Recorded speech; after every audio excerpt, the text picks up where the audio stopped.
Good morning, everyone. I'd like to begin the proceedings and welcome everyone to the November meeting of the Judicial Proceedings panel. 4 members of the panel are here today. Admiral Traylor will be joining us by phone when she is able. I'm sorry, she's on the phone now. Sorry. Today's meeting is being transcribed and also video recorded by Army Television. The transcript and the link to the video recording of this meeting will be posted on the JPP's website. The Judicial Proceedings panel was created by the National Defense Authorization Act of 2013.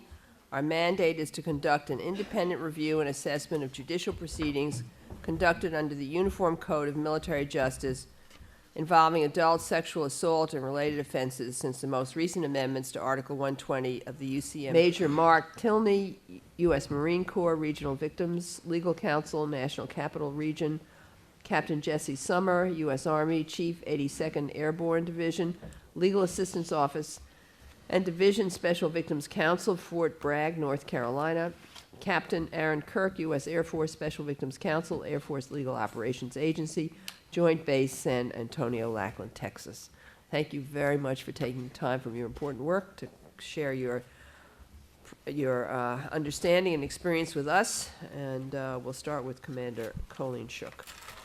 Madam Chair, distinguished panel members, thank you for having me. I'm Colleen Shook, and I am the supervisory attorney for our Navy Region Mid-Atlantic office. My name is Lieutenant Commander Kismet Wonder, and I am a U.S. Coast Guard Special Victims Counsel. I was one of the first Coast Guard attorneys selected for this duty in July of 2013. My duties are collateral to my regularly assigned position, and I expect to continue serving as a Special Victims Counsel until the summer of 2015. My name is Major Mark Tilney. I'm the Regional Victims Legal Counsel for the National Capital Region for the Marine Corps. I'm based on Marine Corps Base Quantico, Virginia, just down the road. Currently in my office, I have one other attorney. By assisting the National Capital Region, our main customer is Marine Corps Base Quantico, but we also have tenant commands of our training command. Thank you very much, Major. Our next presenter will be Captain Jesse Summer of the U.S. Army. Thank you, Madam Chair. Good morning. I appreciate this opportunity to discuss my past 12 months of service in the United States Army JAG Corps. My name is Captain Jesse Summer, and I'm a Special Victim Counsel at the 82nd Airborne Division at Fort Bragg in North Carolina. In that capacity, I provide legal representation to victims of rape and sexual assault, both soldiers and dependents, to advocate for their rights and ensure that their legal interests are paramount in military justice proceedings. On November 1st of this year, I celebrated the first anniversary of my appointment as an SVC. So this morning I'll be speaking about the Army's SVC program as well as my perspective on the effectiveness of the military's response to sexual violence within its ranks. That perspective is informed by my own experience working with 35 victims and on the narratives, needs, and anxieties these individuals have shared with me in the course of our attorney-client relationship. I've been instructed not to hold back and to share with this panel the problems or programmatic deficiencies I've encountered as the SVC program stood up. So I've identified a few of those, but I want to make clear that I'm not parroting the party line when I deliver this generally positive assessment of the SVC program that I would not have expected to give a year ago. Because in a year, I have watched the creation and evolution of an SVC handbook that now guides much of my practice, as well as the development of an active and connected SVC colleague community that routinely assists me in research, support, and the execution of my duties when I bump up against my, at times, limited expertise. In a year, I've gone from being a mysterious presence in our unit's legal assistance office to being embraced by commanders at all levels in the 82nd Airborne Division and throughout Fort Bragg. Within the first few months of the program's inauguration, I'd already been invited to join a newly created post-wide sexual assault response team comprised of sexual assault nurse examiners, agents at the Criminal Investigation Division's Special Victims Unit, special victim prosecutors, a therapist, detectives at police departments in surrounding townships, and of course a legion of professional victim advocates. In short, I am part of a network designed to facilitate communication among responders, share best practices, educate one another on the value we offer victims, and track through military justice and administrative channels those who have been victimized. I explain all this so that you can better understand the context within which I provide legal guidance and representation to the often vulnerable people who require so much more than that. I provide the legal piece of the support, but I routinely call upon specialized resources from an interdisciplinary team of caring professionals to meet my clients' needs. The seriousness with which sexual violence has been confronted and the emphasis placed on stamping it out is palpable at Fort Bragg. And as emotionally draining as it could be for me personally, I am proud to be serving in this role at this time. Rape and sexual assault are culture-wide pathologies that have plagued the military and society at large. But as in the past, and despite often deserved criticism, the Army is leading the way.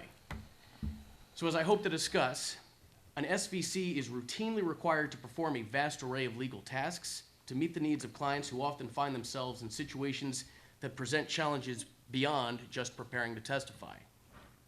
Given the expansiveness of what an SVC will do for a victim, it's just as productive to define this program by describing what it is not. It is not an impediment to the protection of an accused's constitutional rights. It is not an obstacle to an inquiry into the factual circumstance of an allegation of sexual assault. It's not a disruption of trial proceedings, and it is not a transfer of power away from defense or government counsel to this strange new entity in the courtroom. Rather, the SVC program is a mechanism to enhance a victim's privacy, dignity, understanding of military justice, and a means to providing victims a sense of security within a process that some of my clients genuinely feel can be as traumatizing as the sexual assault itself. One of my early clients didn't know who I was or why she'd been advised to consult with me. What she did know was that the prosecutor, or the trial counsel, had urged her to speak with an SVC after their initial meeting.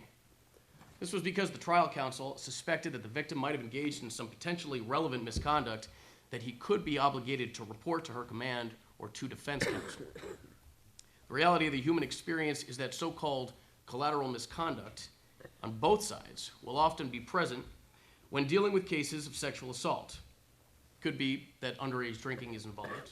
Could be that the victim was engaged in an adulterous affair with an otherwise unrelated third party. But the presence of collateral misconduct doesn't minimize the insidiousness of rape or the degree of its criminality. This goes without saying, no one deserves to be sexually assaulted, and no one asks for it. Serving as a victim's private attorney, the Army has provided victims one of the most powerful resources it can offer: an individual with whom a victim can honestly discuss his or her trauma or anxieties about a prosecution without fear of retribution. And in those cases where the existence of misconduct or embarrassing facts might make a victim hesitant to fully participate in the case, I can identify the need for testimonial or transactional immunity, work to obtain it, and ultimately restore the confidence of a victim whose testimony is necessary to bring justice to an alleged offender. The confidentiality that I offer a victim as her SVC is unique and superior to what a trial counsel could provide as an agent of the government. Confidentiality may be the keystone of the SVC program's value, though the gratitude I usually receive from my victim clients often results from my simple act of frequently calling them with case updates.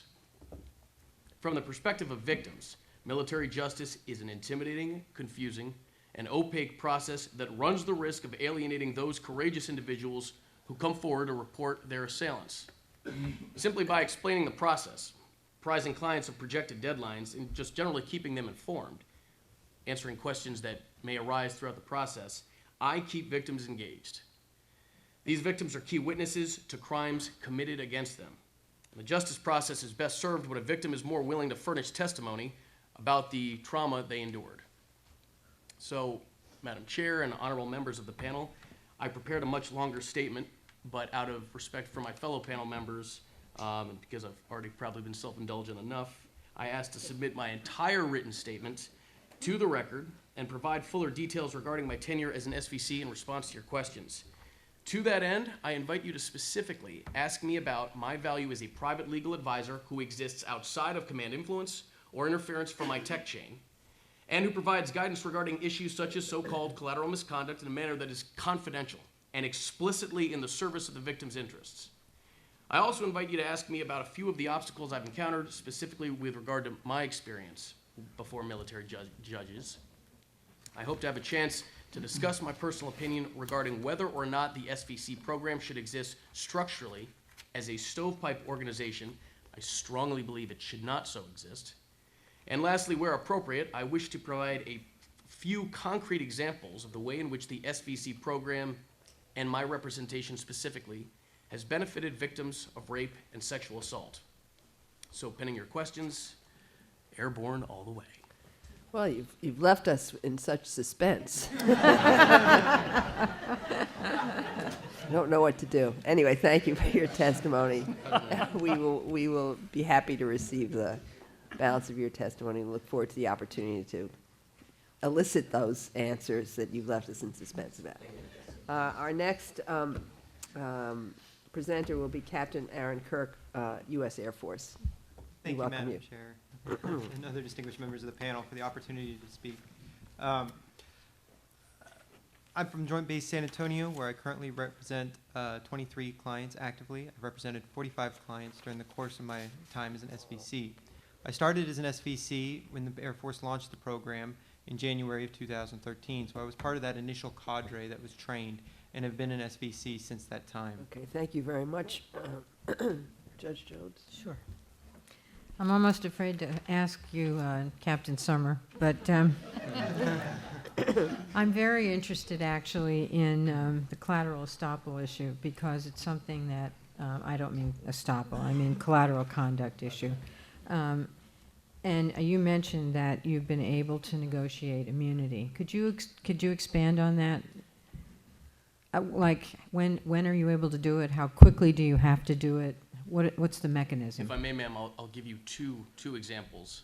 One specifically about immunity, one regarding alternative dispositions in the context of collateral misconduct. The first is in regards to testimonial immunity. I won't describe the underlying collateral misconduct, but in terms of the process, at the 82nd Airborne Division, where this program is operating flawlessly, I can't exactly say it is as rosy in working with other installations as yet. That's partially because I haven't established as close connections with the trial counsel, obviously, as I have at the 82nd Airborne Division. The 82nd, and thanks so much to the support of our leadership there, which has basically ensured that trial counsel is receptive to my exchanges with them, when I'm told of collateral misconduct, something that I early on work to establish is a possibility with victims who understandably may not understand what an attorney is or what a confidentiality means. Once that threshold is reached, and I'm able to convince them of collateral, of speaking with me about collateral misconduct, my first stop is to the trial counsel, wherein I don't tell them what the misconduct was. I tell them that my perception is that there could be a need for them to explore the possibility of testimonial immunity. At that point, there's conversations that rope in usually our staff judge advocate.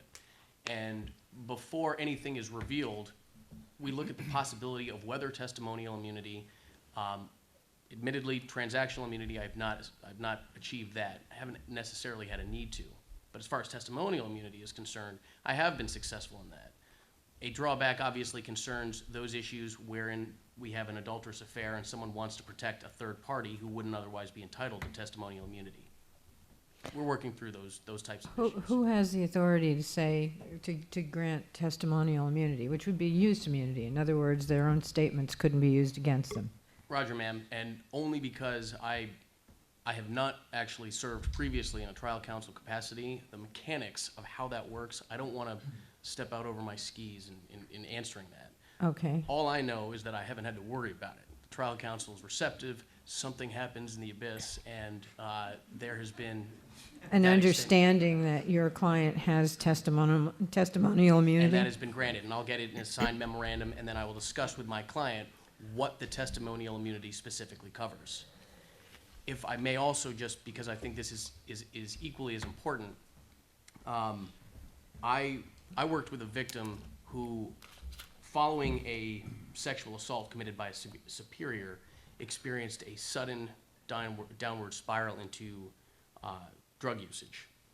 And The nuance of that case aside, my client was ultimately separated for the misconduct stemming from that drug usage, administratively separated. But in a last-minute appeal on my client's behalf to the brigade commander, who ultimately obtained the support of the commanding general, my client was granted an honorable discharge. And I bring that up because this was something where there was not a full appreciation of the nature of the situation because of how it had been reported. And I can't get into the specifics too much of that, but suffice it to say that despite the what's called a 1412 Charlie misconduct separation, this soldier was granted an honorable discharge. I recently spoke with this former client. He is employed full-time. He is proud of his honorable service, and he and his wife are expecting their first child early next year. At a time when a different decision could have set this young man on a very different path, the Army took care of one of its own, and that was something that was facilitated through the SVC program and the advice that I received from my leadership regarding the different ways that I could handle it.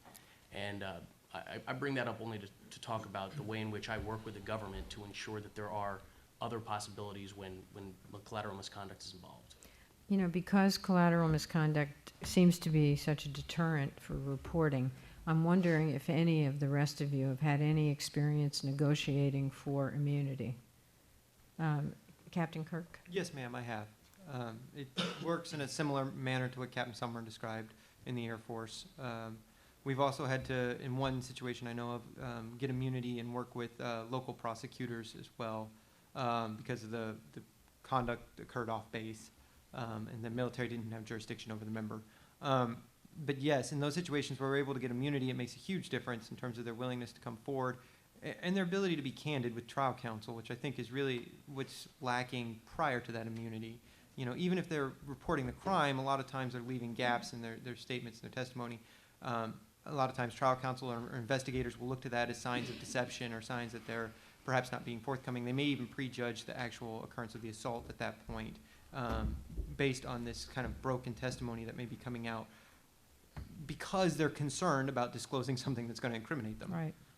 So certainly this is an area I think that we could benefit from changes in, even if the rules were just made more clear in how we could engage, or perhaps, you know, I know for negotiations for defense counsel, when they're seeking immunity for certain things for their client, oftentimes those negotiations are protected and can't be used against their client.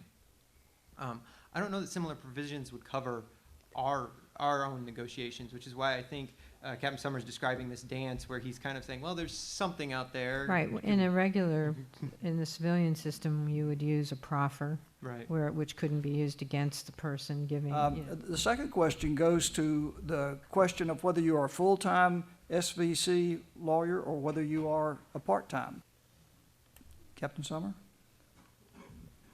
Sir, I think the trend is to have full-time SVCs who are not serving in collateral duties. I currently am both the chief of our legal assistance office and our senior special victim counsel. But in my capacity as the chief of legal assistance, I'm generally performing administrative work. We've had the luxury of having support of legal assistance attorneys who are in our office fantastic, and so we've generally been able to move me away from seeing legal assistance clients, and I, in that capacity, then am kind of finishing out my tenure there. And going forward, I think the trend will be to have a full-time SVC who does not have collateral duties. The one thing I would say is that may be specific to each installation. So at Fort Bragg, which is a very large installation, and we have post-wide jurisdiction, there is a sufficient number of cases to occupy someone who's serving exclusively in a special victim counsel capacity. That may not be the case at every Army installation. So I think it's going to be dictated by the needs of the client demand, and probably up to each staff judge advocate to determine how they allocate resources. Thank you very much. Madam Chair?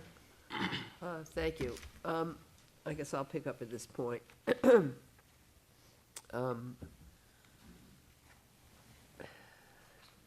Okay.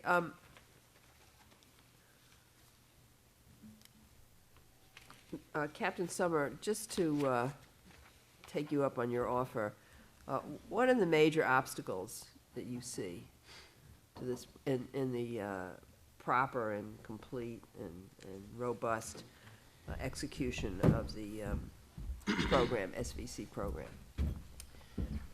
Madam Chair, with caution and respect for And our you can be military completely judges, candid with us, you don't have to worry. There's nobody behind you. Nobody behind you. I think, to be honest, Major Tilney actually articulated it very well, that I am, the protocol dictating my appearance in a court has not yet been standardized and practiced. So going on the record, for example, finds me often dancing around the court as to whether I'll be doing so from the gallery or behind a podium. I just don't always know if, how, and when I'm going to object during proceedings. Now, I will concede during courts-martial that has not yet been an issue.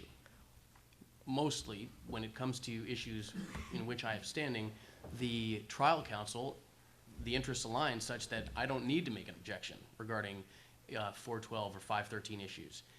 There was a situation in which the government declined to enforce a 513 matter, and in one of those cases, it was just the leniency of the judge that allowed me to kind of figure out what's the best mechanism for where you'll be when you argue this motion. So there just has not been standardization, and that's one of the obstacles. I'll point out, stemming from that, in this particular oral argument, one of the things that has been exposed just in some of the questions that Mr. Stone, you've asked, unlike the Crime Victims' Rights Act, Article 6B does not have the language of the enforcement mechanism, which specifically grants to victims a right of standing, either through counsel or otherwise. So in this particular case, although I was granted standing on the 513 issue, and it was on that basis that the issue was resolved, when I invoked the newly established Article 6B rights, it was determined that there was no standing on that, and therefore, broadly, we were not able to advocate for the victim's privacy or respect in the proceedings. The other thing I will say, and most recently, and perhaps most troublingly, is a military judge refused to take into account the victim's schedule when docketing a court-martial. And practically speaking, what I really mean is that the military judge declined to grant a delay in a case to accommodate the victim's Special Victim Counsel. By nature, an SVC may be involved in multiple courts-martial at multiple installations, and that's a reality that results from the fact of expedited transfers, for example. So there are times when I, as an SVC, am just not able to appear with my client, and in those cases, unless the court martial can be delayed, I would submit that deprives my client the right to be heard through her counsel. So there's a couple resolutions to that. Those are being explored right now. At the moment, you would expect the government counsel would be willing to accommodate. They are not always willing to ask for a continuance.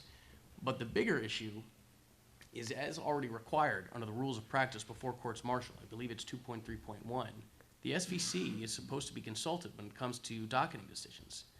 Judges are not doing that. Uniformly, they're not doing that. So in the situation where schedules conflict, multiple courts martial conflict, it could be resolved by just having me explain what my multi-installation court martial schedule will be so we can avoid those conflicts. Can I keep hijacking this, ma'am, or is that sufficient? No, that's fine. You can go. I mean, you continue. The other thing I would say is that I'm heading off. I don't know necessarily that the Army is pursuing this, but I think in other branches there's more of a stovepipe organization for the SVC program, that they have a specific mission when it comes to how they represent their clients. I am personally adamantly opposed to that for the Army. I can't speak to the effectiveness in other branches, but in the Army, I think that would deny the underlying rationale for the Special Victim Counsel, which is to be a trusted face, someone who can provide guidance and a dependable outlet for questions on all legal matters with which the SVC is approached by a victim. As you can imagine, there are situations, I'll just list a few offhand, in the context of domestic violence. I was able to assist in helping the individual break a lease. I was able to walk this individual through the process of securing, or at least beginning the process of a marital divorce. There are situations in which, in one particular case, a victim believed that an officer evaluation report was changed to negatively evaluate her performance based on misconduct stemming from the trauma she endured. So I work with this individual to appeal the OER.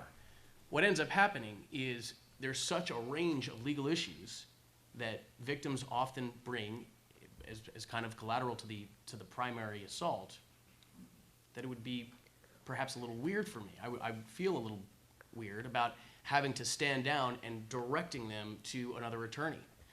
Similarly, appearing before the brigade commander, I referenced that example previously. That's not necessarily what a special victim counsel had previously been designed to do. And yet, when the victim is able to hear me say, and I'm able to say honestly, I am your attorney, and I will advocate on behalf of your interests in any context, that instantly creates an established connection that will allow them to open up to me, which is necessary for me to be able to provide the best guidance I can for them in the context of the military justice component. And locating the SVC within the Legal Assistance Office provides individuals with immediate access to other legal assistance attorneys who can assist me in the effort to resolve their issues. I also would point out that it enables a good degree of freedom of maneuver. That being in the Legal Assistance Office, underneath my chain, which knows that they are not entitled to be intimately involved with my relationship with my client, permits me to have this fantastic mentor that I can contact.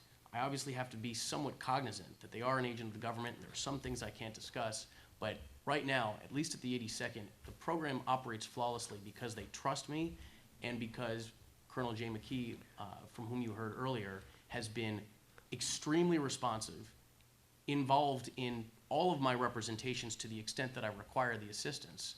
And that lack of stovepiping, that lack of centralizing what I can or cannot do and who I can or cannot talk to has given me a degree of adaptive flexibility that really serves my client's interests.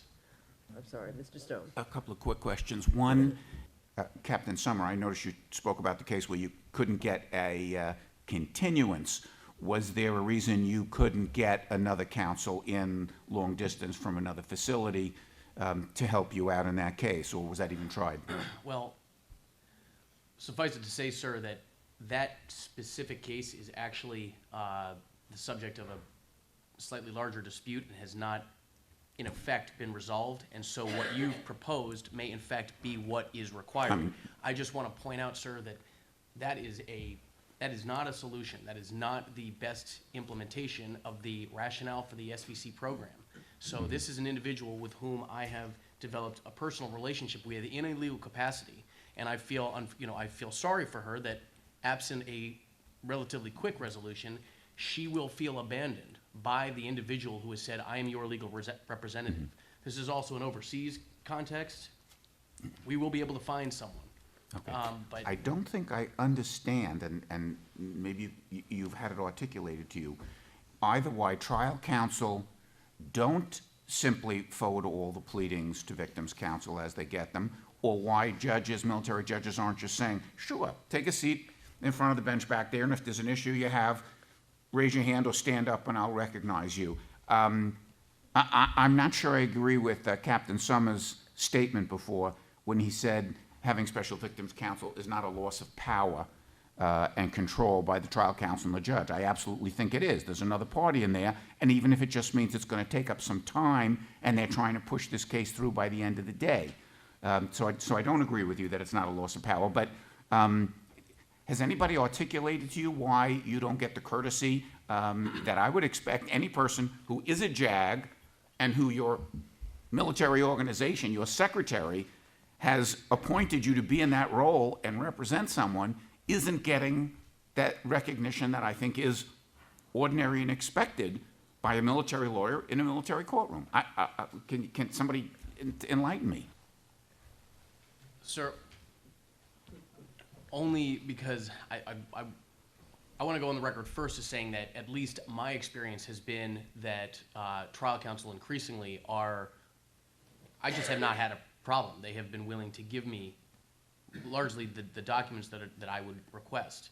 I think Major Tilney's point is certainly well taken, that it is based on personal relationships, and the closer the relationship, the easier the access is. But at least I would just, so that we're not sending cross messages, so far it has worked in my experience. And the only other thing I will say as far as the balance of power regarding this new entity in the proceedings, also keep in mind that I think you may even hear today, some defense counsel or trial counsel will tell you that their power has been enhanced by the personal relationship that I facilitate between them and the victim. So within the context of just needing to speak with the victim in order to ask questions, defense counsel will often come to me and will thank me for making it easier when the witness would otherwise be hesitant, recalcitrant, or wary. Trial counsel has repeatedly thanked me for making sure that witnesses who are not otherwise interested in participating understand more fully the benefit to them and will therefore show up. And within the context of, for example, a Chapter 10 administrative discharge in lieu of court-martial, which is an administrative proceeding, that may be one of those things where the client, before they even understand that a Chapter 10 request has been submitted by an accused, will say, my objectives are X, Y, and Z, and those X, Y, and Z mirror the elements of a Chapter 10 perfectly. And in working with defense counsel, I can perhaps give some there may be an instance in which the accused's interests coincidentally align with what the victim's interests are. So there's no question that the power dynamics may shift a little bit, but I think where there may be this sense that the power has been lost, in other areas it has absolutely been enhanced on behalf of the government's interests and the accused's interests, respectively. Well, I have no further questions, and thank you all for your very important testimony. We really appreciate the time you spent. Thank you. Thank you.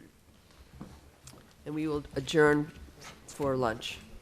Take a recess. Thank you.